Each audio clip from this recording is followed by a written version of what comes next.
welcome back to Metal Planet, your hub for everything heavy metal and hard rock. It's your boy Max Gray. Today we are covering the new releases of the week like usual, but while working on the video I realized that we are getting a lot of hardcore and metalcore albums this week, so I said, you know what, why not make this one a hardcore slash metalcore special. So we are going to cover the releases of those genres first, and then we're gonna cover the other genres in the second half of the video. So let's start with a big hardcore release. We are getting a new Guilt Trip album this week, Armour of Angels. Even though it's only the ensemble's third studio album, the band is already a staple of the British hardcore scene. It has played live with Malevolence not so long ago, another UK band, and the music of Guilt Trip is just tailor-made for the live setting. I think you have bouncy riffs, really enjoyable bouncy riffs, and the music is high energy, high octane. It's just perfect for mosh pits and headbanging. The band's music is metallic hardcore, so the riffs have metal flavors in them. There is some groove metal DNA in some of the riffs that evoke the music of bands like Machine Head or Sepultura, for example. You're also gonna have a bit of nu metal flavors creeping in, notably in the track Resurrected that features the POD frontman Sonny Sandoval. I've been listening to the singles from this album on repeat in the past couple of days. I really like those. I think this is gonna be a good hardcore album. A release that should please metalcore fans this week is the upcoming August Burns Red album, Season of Surrender. So August Burns Red is a band that has left its mark in the heavy music scene in the past years. It has received 2 Grammy Awards nominations so far in the Best Metal Performance category. According to the vocalist Jake Lurs, this album is going to be the band's heaviest album in a long time, so that is interesting, and it's also the impression I have while I listen to the tracks. The material is intense and there are worthy breakdowns in this. Lurs seems to have pulled off a good vocal performance in this album.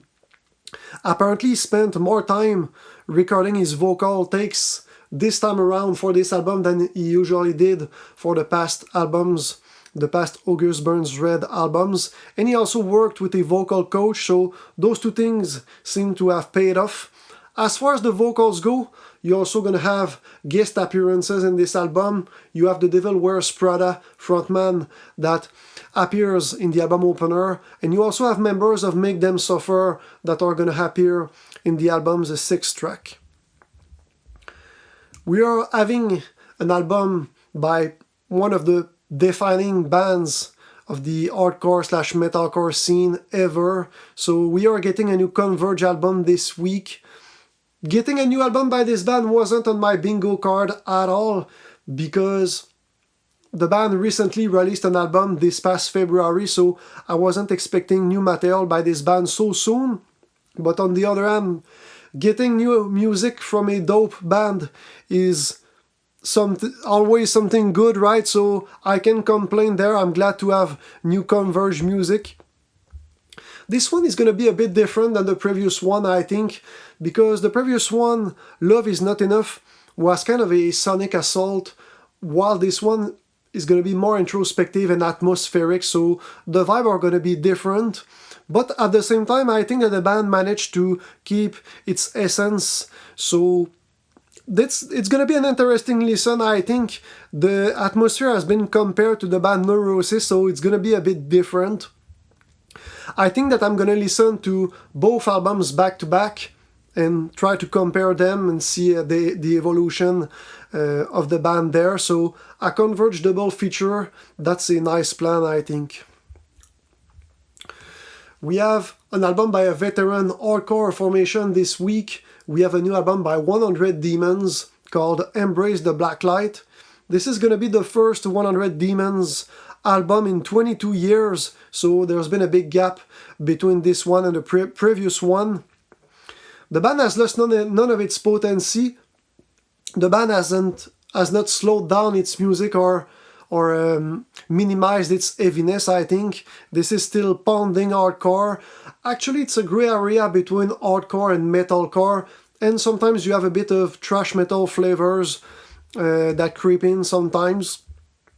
There is a street attitude, kind of like the band Biohazard, and it's gonna be cool to be able to listen to a new 100 Demons album, because this time we're gonna be able to hear material by the band with a modern production, a production that has more punch to it. So I think that this record is gonna have more punch than anything the band did before, certainly production-wise. You have guitar tracks that act like a massive wall of sound in this album, and you have a snare sound that snaps. So this record has not even been out yet, but it already looks like a successful comeback. This is a promising one. Okay, we have covered our hardcore and metalcore releases of the week. Now let's do the releases for the other genres. An album I just couldn't skip this week is the new Evanescence record, Sanctuary. This band has not released a lot of albums since it was founded. Not a lot of albums, especially if we compare this band to other bands of the same era, so it's always kind of a special event for a 2000s kid like me to hear new music by this band. You have 2 singles that have been released so far from this album. You have Afterlife, that is part of the Devil May Cry soundtrack, and you have the single Who Will You Follow, which is probably one of the heaviest tracks this band has released so far. So for a metalhead like me, the heavier the better. That's cool. I like to hear alternative metal, almost nu metal riffs in those songs. That is good nostalgia.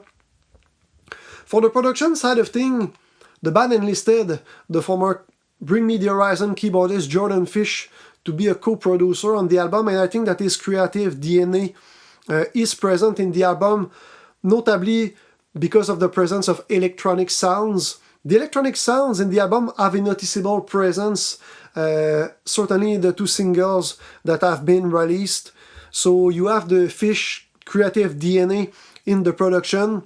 So this album will appeal to millennials, people like me who discovered the band like 20 years ago, but it will also appeal to more younger generation of fans because of that modern production and the electronic sounds I talked about. There's always a lot of people in the Metal Planet audience that are into progressive metal, so I always like to try to include the prog metal albums in the videos. This next one is a prog metal album from the Swedish band Evergrey. This album is Architects of a New Weave. So this band is from Sweden, particularly the city of Gothenburg. But don't be fooled, the band doesn't play melodic death metal like many bands that come from that city. It plays a prog metal.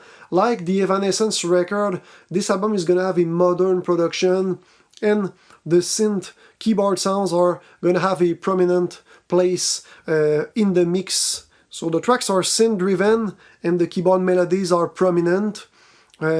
In the title track, you have a melody that is inspired by the Dio song Rainbow in the Dark. For the guitar playing, there's a kind of a duality there. I think that some of the riffs are really 80s or 90s metal inspired, while at the same time you also have other riffs that are more modern, more genty, so there's a kind of a duality there in the guitar work. This band is often described as a band that releases music that has a melancholic vibe, so this is what you're going to get, a prog metal album with a melancholic vibe and prominent synth sounds. The next album in the list is a record that I'm really eager to listen to for a specific reason, so I'm gonna tell you a bit later. So the record is basically metal music meets classical music. It was recorded with a symphonic orchestra, the Quebec Symphony Orchestra, known as l'Orchestre Symphonique de Québec in French. This album was recorded a year ago to the day. Actually, I think it was recorded on June 4th, and I'm gonna release this video on June 4th, so it was literally recorded a year ago. So you have Voivod songs in the album, of course, but those songs were kind of augmented by orchestral layers, orchestral arrangements.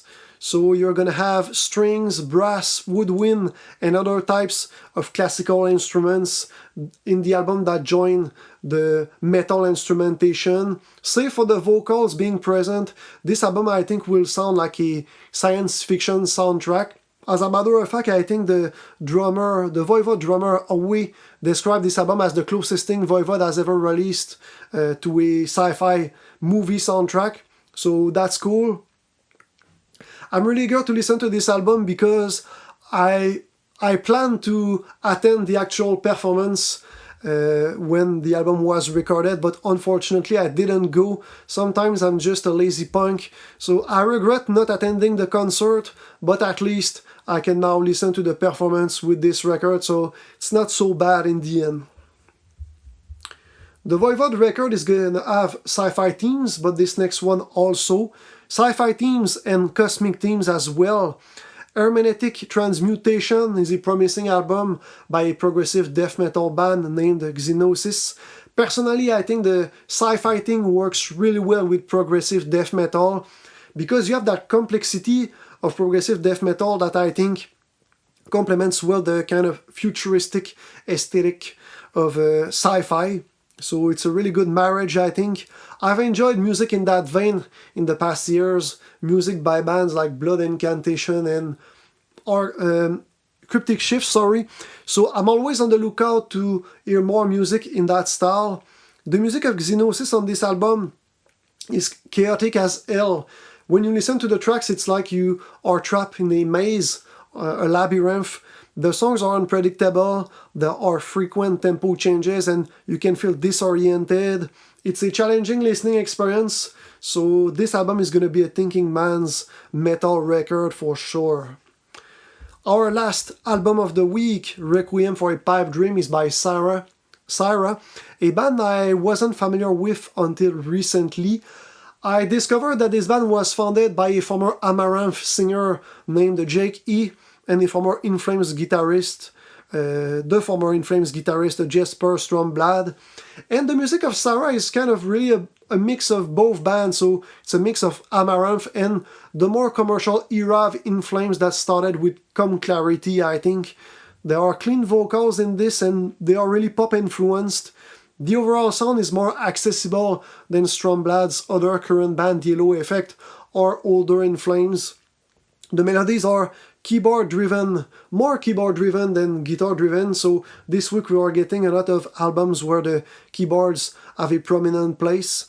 So despite the Stromblad name being attached to this project, don't expect a melodic death metal. This one is gonna have a more accessible sound. It's more like pop infused alternative metal. So those are the releases I selected for this week. We have a hardcore and metalcore heavy week. If you like those genres, there should be something for you this week, I hope.